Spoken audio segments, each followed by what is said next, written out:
IVM.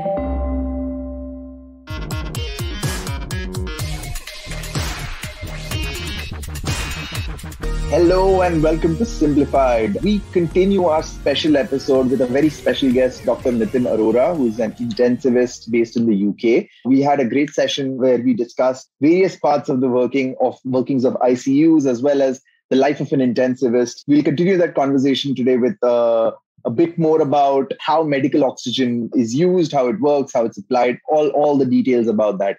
So thank you, Dr. Arora, for continuing with us today. And Naren, do you want to take us away with the first question? No, before Naren does that, I have another stupid joke to make, because we have a doctor from the because we have a doctor from the UK who's talking about oxygen. We must say that this is the O2 arena part of the. It was there. We had to do it. Now let's out of the way. It was right there. Right there. Yeah, actually, when we, on the rare occasion that we miss these cheap jokes, we agonize for days on end for losing the opportunity because that opportunity was particularly sad. That's fine. Yeah. So what we would like to talk about is we've got the oxygen to the hospital. How do you get it into the lungs of the patient? So that's basically what Nitin is going to talk about. Yeah. Brilliant. Right. So basically, we've talked about how oxygen's got to the wall or the cylinders now next to the patient's bed. And we can come back to cylinders later. So then what you're looking at is, what does the patient need? So you have obviously done oxygen saturations on the patient, but you also have to think about why does the patient need oxygen? Is it a pneumonia? Is it heart failure? Or is something else going on? Have they just had carbon monoxide poisoning? Have they had cyanide poisoning? Something, who knows what? So what you need to know is why you're giving the oxygen rather than the knee-jerk reflex of oxygen saturations are low, let's give more oxygen. Then you have to decide on a target. And I think everyone's heard now that the target for oxygen for a sick patient typically is around 90-92% saturations. Whereas if you and I are walking around, people have possibly 98-99%. And then I've heard on social media people saying, we are just doing this may harm patients, but we are doing this to conserve oxygen. Actually, there is a lot of evidence to suggest that these saturation targets are better. When I was starting out, patient would come in with a heart attack, we would give them 50 liters oxygen. Now we give them sometimes no oxygen at all, sometimes just a bit of oxygen, just enough to get the saturations up to about 93, 94. And there is a lot of evidence to suggest that any more than that is harmful. And we can come back to why harmful, because we don't know for sure, but there are theories. It's the same with ventilated patients. So about 24 years ago, there was a big study in America where they tried to do two different things. They tried to compare two arms. This was called the ARMA study or the ARDS ventilator volume study. What they did was they ventilated one group with 10 mils per kilo of tidal volume. Ventilated or 12 mils. The other group with 6 mils per kilo.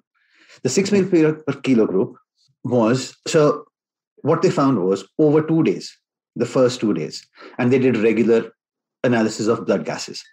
They found in the first 2 to 3 days, the patients who were ventilated with high tidal volumes and unrestricted pressures versus low tidal volumes and pressure restricted at a reasonable level. The high tidal volume group, they had much better gases. They were getting much better oxygen. They were clearing their CO2. They were looking a lot better by day 3. By day 6, the situation had reversed. By day 21, twice as many people in the high tidal volume group had died. Why? Because that is where the concept came to the forefront. The people had talked about it for years. The concept hadn't ever come into the forefront, which is your lungs are composed of about 1 million small sacs, thin-walled sacs called alveoli, which is where gas exchange happens. What is pneumonia or ARDS? Some of these alveoli get inflamed. They get filled with inflammatory crud, pus, if you will, and so they cannot participate in gas exchange. So you have, half of the lung is not working at the moment. The other half is working. Then you try and stretch these alveoli by giving them high tidal volumes and high pressure. So you get what we call volutrauma and barotrauma. The easiest way to describe it is take a balloon. You inflate it a little bit, let it go. Inflate a little bit, let it go. You can do that 20 times. You inflate it full, overinflate it, and then let it go. When it comes back, it doesn't come back to its original shape. It's lost its elasticity.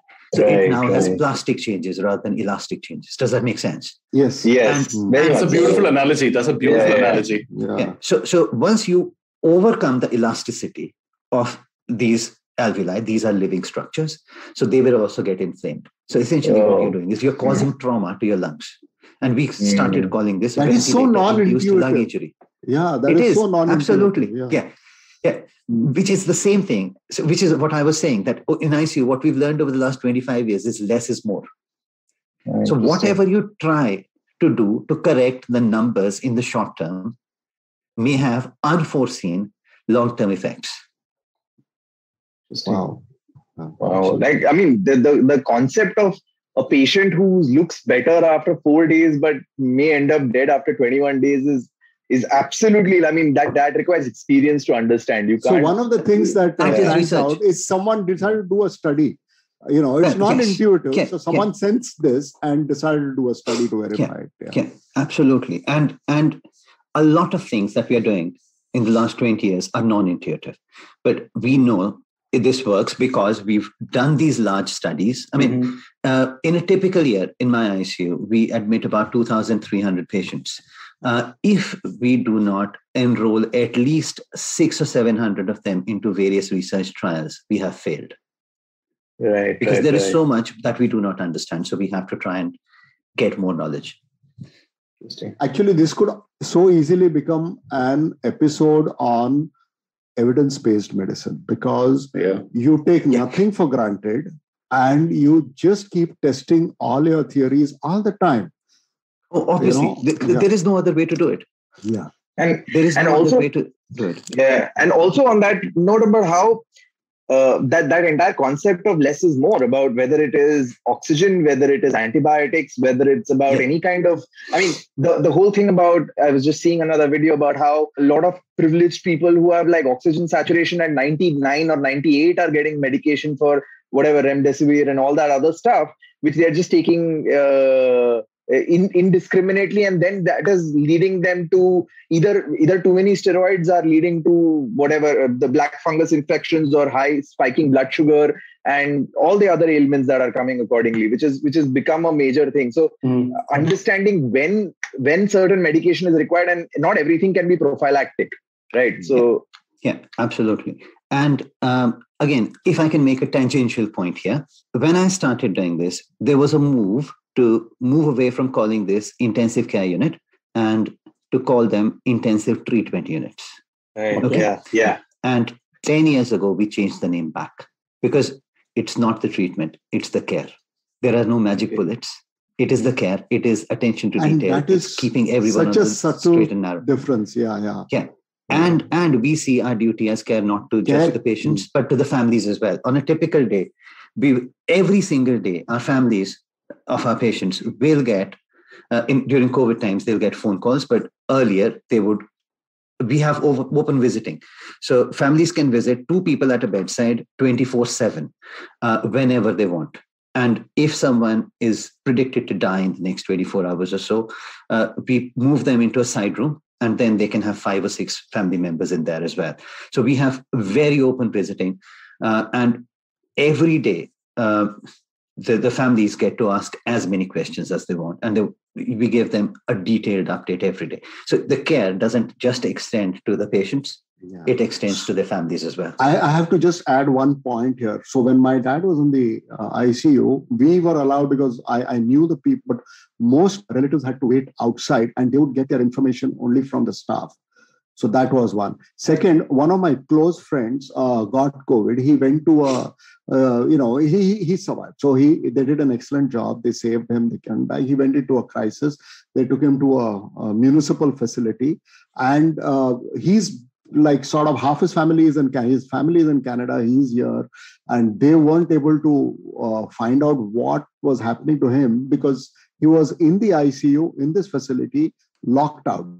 So they reached out to us, his friends. We went there. And they told us that you can't get in, you can't say anything. The only information we can tell you is whether he's alive or dead.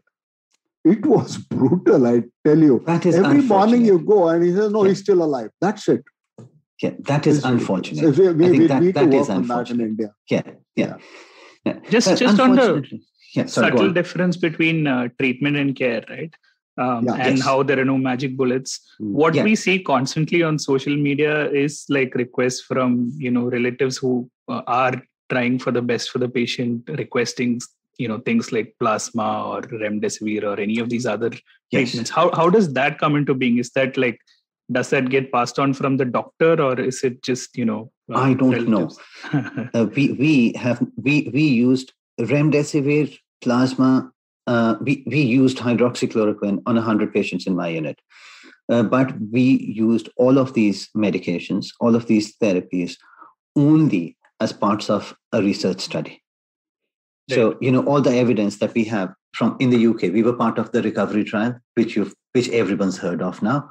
And we were also part of REMAP-CAP. So every single COVID patient that came to us, we tried to enroll them in a study, and 90% of the families agreed to enroll them into studies, or if the patients were still conscious, they agreed. So it was humbling to see that families, when you told them, we do not know what works, but we are going to try and find out, this may not help your patient. But then again, if you are not in the study, we're not going to give you this drug anyway. But there is a 50% chance, because you may be randomized and it is a double-blind study. So I don't know what I'm giving the patient. So they might be getting the drug, or they might be getting just saline injections. I don't know. No one knows. Because the blinding is opened only at the end of the study. So we don't know. But it was humbling that very, very few patients and families said no. And if you are actually open and honest and say, we are not sure, but we are trying to find out, and this may not help you, but this may help other people in the future. Yeah. Most people just say yes. Yeah. Incredible. Yeah. I think in India, it's on the opposite side of the spectrum where, you feel compelled to try something because not trying something feels like, there's a certain guilt trap involved. And so people having to source their own medication seems a little crazy, right? Like you have to request. Unfortunately, it does.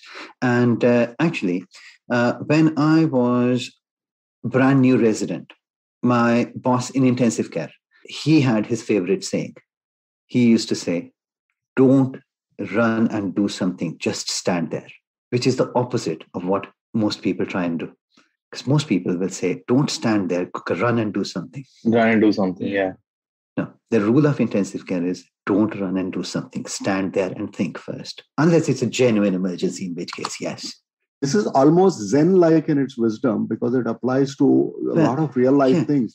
Sometimes oftentimes you just need to reflect for a little bit and then decide on what is that slow and fast thing. It is absolutely. Yeah. And a lot of my intensive care friends, they are huge fans of that book. Everyone has that book. Everyone I know has that book. And again, there is an intensivist on Twitter, Matt Soba, who runs a website which is called The Zen Intensivist. A lot of us have contributed to it. So he goes around the world giving talks on how to be a Zen intensivist. So I found it interesting that you just said that, Naren.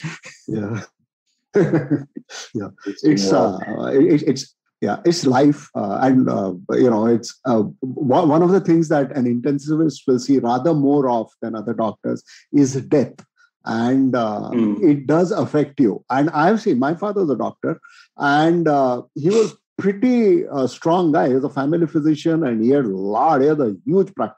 So but every now and then, when a patient died, he would just come home, and we knew that he was upset, and he would just sit and not say a word. And he was a very garrulous kind of a person, so it was unusual to see him like that. So, and that's most doctors I know. They never let on what's going inside their head. So here I'm going to ask you, how does death affect you in general and in particular when someone you care, it's a particularly sad case? Yeah. So when I was a medical student in India, this is what we were taught. what I have learned over the last 15, 20 years is, so about, in an average year, about 20% of my patients will die. So it varies somewhere between 18 and 22% year to year, but call it 20%. So 1 in 5 of all of my patients will die. Wow. But what will happen is half of my admissions are surgical, elective surgical. So, and there, most of them don't die, and most of them only stay for 2 days. So the people, and so you are not going to remember the names and faces of people that have only stayed for 2 days. And so the other half, now you're thinking, okay, of the other half, probably 40%. So of the others, about 40% of them are going to die. And these are the people that are going to stay in hospital for a few days. You're going to talk to them. You're going to talk to their families every day. And so you will remember their faces. So sometimes it's easy to forget that only 20% of your patients die and the other 80% survive, whereas in the 1970s, they would have all died. Yeah. So I hate saying you've saved lives. What you've done is you've extended people's lives by, 2 years, 5 years, possibly even 50 years. No one has ever saved a life because everyone's going to die. Yeah. But what you've done is you've postponed death for a bit. However, the names and faces that you will remember will all be dead people. And what I have found, and what a lot of us have found, is actually if you can feel true empathy, and if you can talk to the family, and about personally, when I'm discussing death with families, I cry with them about 1 in 4 times. So instead of locking the emotion out, you let it in and let it pass through you, and then it passes through you, and then you piss it out later in the evening. Whereas if you try and block it, it sits in your throat and chokes you for the next few days. That wasn't meant to be profane, but this is how I talk. Yeah. Yeah. No, it wasn't profane. It was profound. It was profound, if anything. Yeah. So medicine is that very, very unusual profession. Most of us, we do not see more than 1 or 2 deaths in our lifetime. Yeah. And here, absolutely the same, same species is seeing death every single day. It does, it does. Yeah. And like PTSD, there must be, so they do have a little defense mechanism. They tend to be a little profane about it. They tend to be, you tend to make jokes about death. It's like I have a surgeon friend who actually did a trauma intestine surgery and then went and ate spaghetti arrabbiata after that, which was pretty much the same you were operating on. Okay, you're eating the same thing 15 minutes later. So yeah, it sort of hardens you in some ways. Yeah, there must be some very interesting dark jokes that are passed in some ICU doctor WhatsApp groups, I'm guessing. But doctor, let me take Naren's question, and thank you for sharing that, because that seemed like a very personal thing. So let me take the sunshine of that, which is when the lives are saved, the 80% as it were, does the flip side of that happen? Do you share the joy as well? Yep. One of my hobbies is I do. I run, or actually I haven't for the last 18 months, but before that, I used to run an ICU follow-up clinic. So patients come back, families come back. And one of the joys of my life is seeing these patients that were completely broken coming back. It takes time. About 20% of our discharged patients have some sort of PTSD, which is very similar to military veterans. And actually, there's some research work now going on which shows that intensive care doctors and nurses have similar amounts of PTSD as well. And that is, it feels really good. And we encourage the families and healed patients that are coming back. We encourage them to visit the unit and talk to the members of staff that looked after them, because we found that it is incredibly great for morale. Mm-hmm. You see your results, and it feels amazingly good. And then obviously patients tell you stories, and then you remember the stories, and then you think, okay, maybe we could do something different next time. On the topic of death, I've actually in the chat box, I've just shared a blog I wrote a few years ago.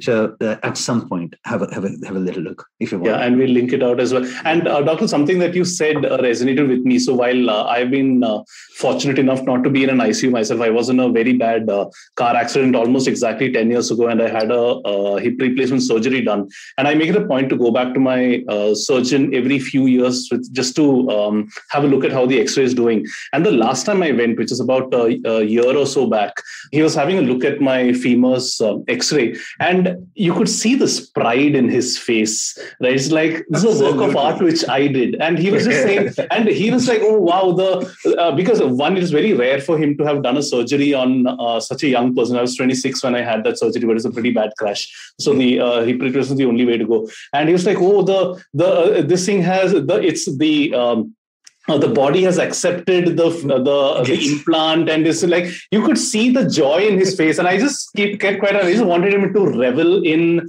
his own art for some time. So yeah, I can totally understand what you say when you say it's amazing when patients or survivors in some way. Yeah, and on the flip side. On the flip side, it's almost like, so my father a few years ago actually had, well before COVID, a few years ago, had swine flu, and he's in his 70s, he has asthma, so swine flu is pretty dangerous for him as such. And the thing being, we have a family doctor, and he's an amazing doctor. He's also renowned. I mean, for a family doctor, he's been the coldest doctor we've ever had, right? We go to him, he sees us, he says, how you doing? And then he checks you out and he gives you clinically the medication, and we're done. Like, we've seen him for 20 years and we've never gotten a word out of him. He just sees us and he's like, good. Like, he makes time for us. He's a great doctor, but nothing beyond that. And we've gotten used to that. Like, okay, that's how a doctor is. He gives you your 5 minutes and then you are out the door.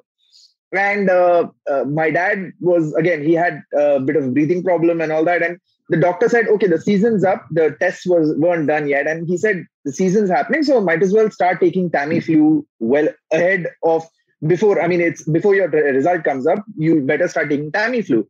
And then 24 hours later, the test came in and he actually did have swine flu. And when the doctor came to visit, and I was very conscious of my doctor coming, because again, I knew that he is always clinical. He does his 5 minutes and leaves, and Dad was in the hospital. So I was ready with all my facts down. I was like, okay, I need to ask my questions. The man comes and asks, how is your dad doing? And I'm like, that's not par for course. I'm not used to this. And he's shaking. He can't put his gloves on because this is a patient he's seen for 20 years. And for the first time, I saw emotion in this doctor because he thought that he prescribed something out of his medical knowledge, but it's actually come true, and he faces the prospect of losing a patient he's known for 20 years. And that's where I finally saw that, oh, this guy is a human being, he's not just a doctor.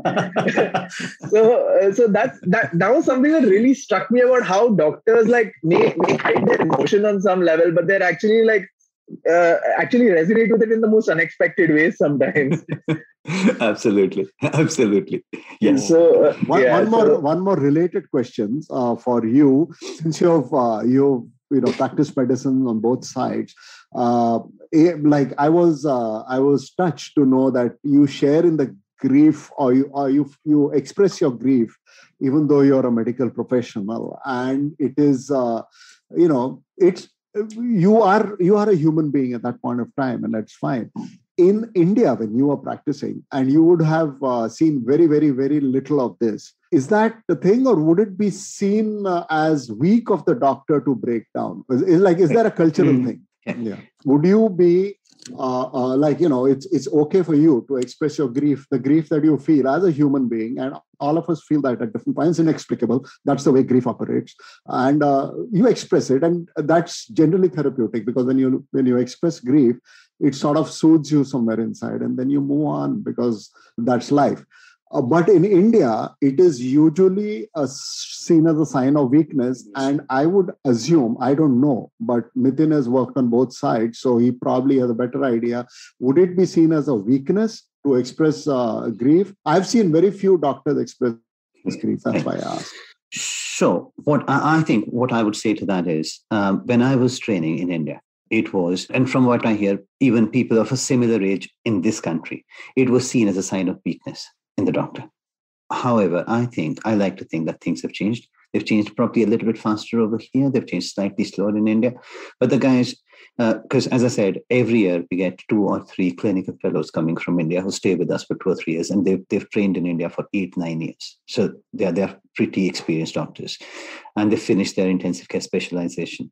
And I think things are changing in India now. And I'll tell you why I think things are changing a little bit in India is because. When this COVID thing started, the second wave in India, when we had subsided, so I put together a group of 60 intensivists of Indian origin. They had to speak an Indian language. They had to understand Indian conditions across the US, Australia, and the UK. And we then liaised with the Indian Society of Critical Care to set up a helpline, partly for patients, but mainly for doctors. And we went through all of these countries just to cover all the time zones, just like we were talking about this morning. So we could cover all the time zones. And most of us have been spending 2-3 hours every day on this helpline for the last month. So it's like working a second job. And half of the phone calls have been from doctors, and they have talked about pretty raw stuff. So I think that is changing in India as well.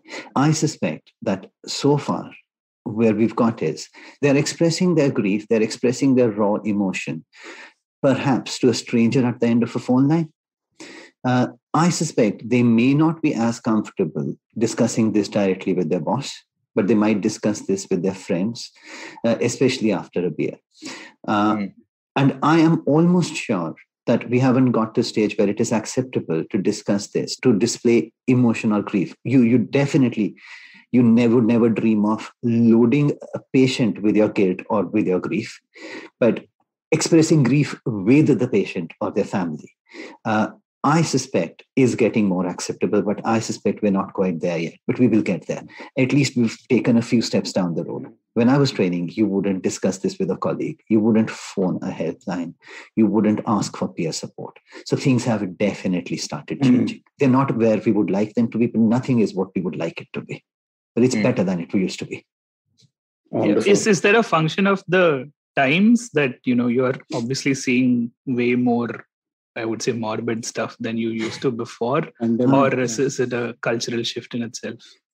I think it's everything, but I suspect that this was changing before COVID, because the guys that we are seeing over the last few years, they are more open to expressing their emotions and discussing stuff. So I think this is a cultural shift in society, in that we're talking more about our emotional health. And I think that's what it is. It's incredibly kind of of your group to run a helpline for this. First, to recognize that it is a need, and then taking the trouble and time and effort to provide for that something. Yeah. Gosh, we are very grateful to the Indian Society for Critical Care, because they looked after the IT solution. They set it up. We offered. So first we asked them, what do you need? Do you need money, resources? And they said, look, donate to food charities. We don't need more equipment. And because equipment distribution is a major problem, there are no commercial flights. So it'll have to go through the government channels, and distribution, getting the equipment to the right place will be a major problem.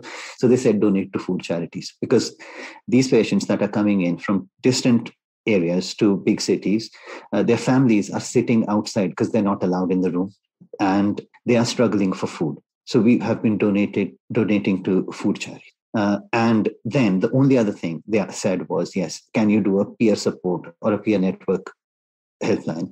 And we put this group together. It happened very quickly. And within 72 hours, they'd set up an IT solution.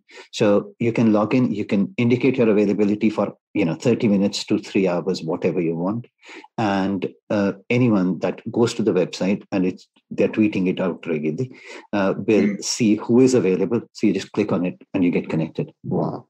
Oh, that's amazing. I'm sort of like, we've taken way more of your time than we should have, Doctor. And definitely the longest that I've enjoyed talking. Yeah, and I'm pretty sure we can go on talking for much, much longer as well. I have two sort of final questions from my side anyway, to sort of like wrap up. One is very specific to intensive care and one slightly broader. So the first one, I was doing a little bit of reading up for another episode which involves the brain in some way. I was just reading about Neuralink and Elon Musk's adventures over there, and I came across this quote from a Harvard professor of biology called Jeff Lichtman, who was talking about how much humans actually know about the brain right now. We think that we know a lot, but the quote, and it's beautiful. So he starts off his courses by asking his students the question: if everything you need to know about the brain is a mile, how far have you walked in this journey? And students would say like 3/4, half a mile. And he said the real answer is 3 inches. Which shows how much you know about the brain. What would the distance be for intensive care right now? And I thought of this question when you were talking about the balloon analogy that you were using, saying that we still have so much more to go in this. That's question number one, really. And question number two is maybe on a slightly more optimistic note to sort of end this is, have you seen you've interacted with so many doctors, nurses, and across geographies, I'm guessing also. Do you think that this entire that COVID, while we are living through a very, very bad time right now, and none of us really wish that it happened, do you think that the medical profession will benefit from this, not just from a knowledge point of view, but will it be like what science itself was after the moon landing in the 1960s, where you had a generation of kids wanting to take up science and engineering and seeing that, oh, wow, okay, I want to get into this profession and get into helping my fellow human beings. So one very specific question and one slightly broad, maybe philosophical question for you to end, I guess. Okay. So can I answer the first one first? Yeah. So you said, a mile, 3 inches. What I'm going to say is, to know how far you have to go or how far you have come, you first have to have some idea of scale. We have no idea of scale. We have no idea. I know we walked 3 inches, but I don't know whether the total journey is half a mile or 25 miles. I have no idea. I don't think anyone does. But someone really smarter than me, one of my colleagues who's the smartest person, one of the smartest people I know, Professor David Menon, who's interestingly from Chennai, who's a professor of neurointensive care at Cambridge. He says that he has no idea how far we have to go either. So I definitely can't tell you how far we have to go.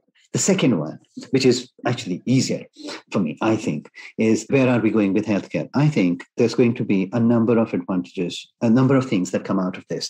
And I think that I am going to compare this to the Second World War rather than the moon landings, if that's okay. Yeah. The moon landings were a peaceful mission. This was a deadly problem, an emergency. And there are a few things that have come out of it. One is, I think the importance of research has been doubly highlighted. It's been easier to recruit to clinical trials. And I'm hoping that, and what's happened is with social media and with the whole world getting affected by this whole thing altogether, we've built up lots of worldwide networks. So we are currently doing a survey, a study on visiting practices in intensive care across all of Asia, across 32 countries, and the difference between pre-COVID times and the COVID times. And 5 years ago, how would I build a network of 32 people in 32 different countries? It's just not possible. It's just because in the last year, the way we learn, the way we interact, the way we network has changed. And just because I've been on Zoom webinars teaching at different places with a lot of these people, suddenly not a lot of people, you have their emails in your inbox, and you can then email all of them and say, guys, are you interested in this? It will be quick, and I think it will be informative, and then we can decide what is best practice here. You can build up a research network. You can do what you want. You can build a support network. Recruitment. Already this year, we got 3 times more young doctors applying to intensive care than we've ever had before in the UK in the last year, at least. So I hope that will continue in a lot of places. So I suspect, yes, recruitment will work. I think we've learned new ways of doing things, like the mRNA technology vaccine. It was developed in 3 days. I think. Was it 3 days or something? Yeah. So the story goes, 2 days later after the DNA was sent from Wuhan, Moderna had it. Yeah. So they had done a computer model of the vaccine. Computer model, sorry. Yes, that's what I meant. Yeah. So it's revolutionized how we do things. And even with the adenovirus vaccines, previous vaccines took 10 years. This vaccine took very short time, obviously, because there were so many patients. So they were able to do thousands of patients in the clinical trial very, very quickly. So I think, and if there is one thing that I would like to come out of this is two things, actually. One, we need to persuade governments, and I hope governments across the world will be persuaded that a lot of places in the world need more healthcare resources. On the other hand, as an intensivist, this will sound very perverse, but the biggest bang for buck is in primary care and in preventive care rather than intensive care. When drunk, I tell people that I work in expensive care. It's not expensive for the patients, but it's the bed for bed. It costs 10 times more to run an ICU bed than a standard hospital bed. Absolutely. So this is not the bang for buck care. This is where you go to when you're in trouble. So you need it. Okay. So this is like having special forces. Special forces soldiers need more training. They need a lot more work. And as you know, in special forces, within their own teams, they have less hierarchy of rank and they tend to be more informal. I like to think of intensive care as special forces, but they are expensive. You don't want too many of them. What you want is you want diplomacy to prevent wars, and you want public health and primary care rather than an outsized focus on intensive care. And this we've noticed in the media in this country. So I was in 3 different BBC documentaries and lots of radio programs. Lots of my colleagues actually got more exposure than we did. But actually, our colleagues in medicine and our colleagues in emergency medicine probably saw 10 times as many COVID patients as we did, because, only a 10th of patients admitted to hospital would need to come to ICU. But they never really got any acknowledgement. So somehow the media made heroes out of intensive care just because it looks bright, shiny, and the machines go beep. So I think what we need is we need a much bigger focus on primary care and public health and preventive stuff. Absolutely. Well said. All right. I can't think of any way to, you can't better. There's no way to follow up on that really. So at least from me. So absolutely, yes. I really that one thing is exactly what is happening here. Everyone is bemoaning the lack of intensive care in India and blaming that for the damage that the pandemic is causing. But it is really an enormous lack of primary healthcare infrastructure that is probably more worthy of action. I mean, that's what, right? Like you mentioned, the machines that go beep and the scrubs and the filters look sexier than washing your hands and wearing a mask. That's it. Yes, absolutely. And India has to be more careful than the bigger economies or the more developed economies in where we spend our money. So we need bang for buck. Yeah.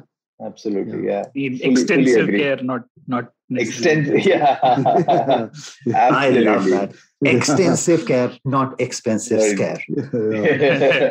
That's incredible. Wow, that was incredible. So this has been genuinely one of the finest episodes we've done on Simplified. I'm so glad. I'm so glad it arrived from a bad episode that we did. We should do more bad episodes. I will say it was a great episode.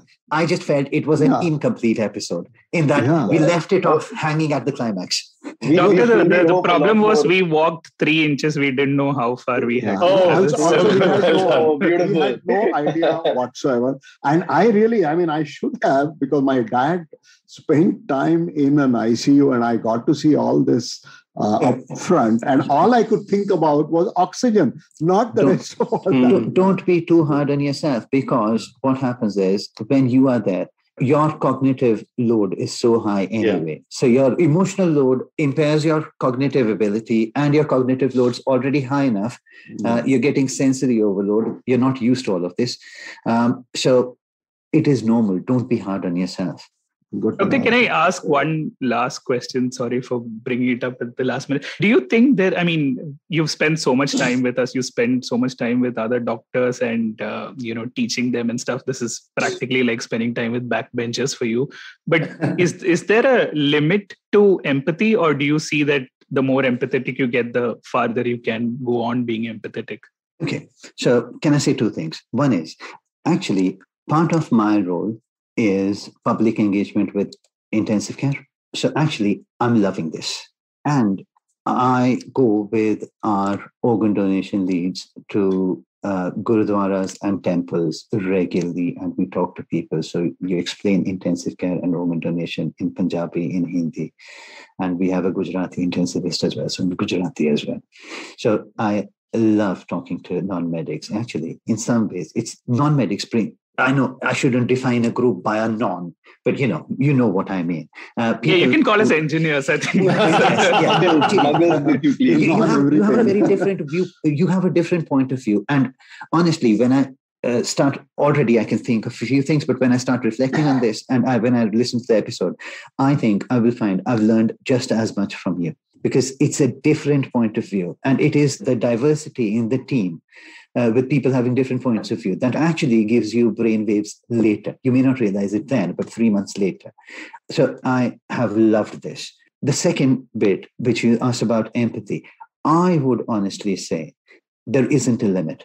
And if you feel you're getting to your limit, take a break. Yeah. It is the most important, one of the most important challenges is for people to recognize the limits of their own resilience and the limits of their mental health and make sure they look after them. Because what you don't want is the doctor who has a bottle of vodka under the back seat and takes a slug before they can, steel themselves to walk into work. Yeah. Absolutely. I think I've heard it referred to as the empathy gym, which means that you can train your muscles, but also you need the rest day, which is even more important. So, perfect. But it's great for us to have this video chat with you, because you just put us at so much comfort, and the empathy just shines through, which is why I thought it was important to ask that question. Thank you so much for spending all this time.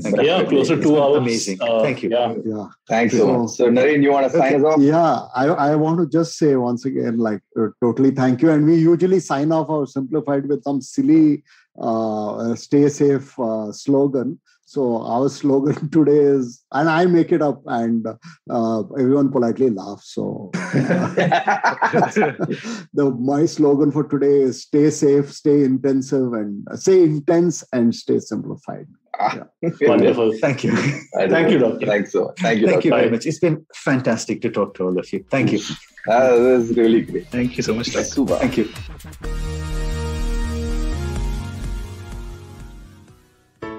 I hope you enjoyed that show. If you aren't following us on social media, please do. We're IVM Podcasts on Twitter, Facebook, and Instagram. I'd like to thank the sponsors on the network this week, Cred and Sia. Thank you so much for making this possible.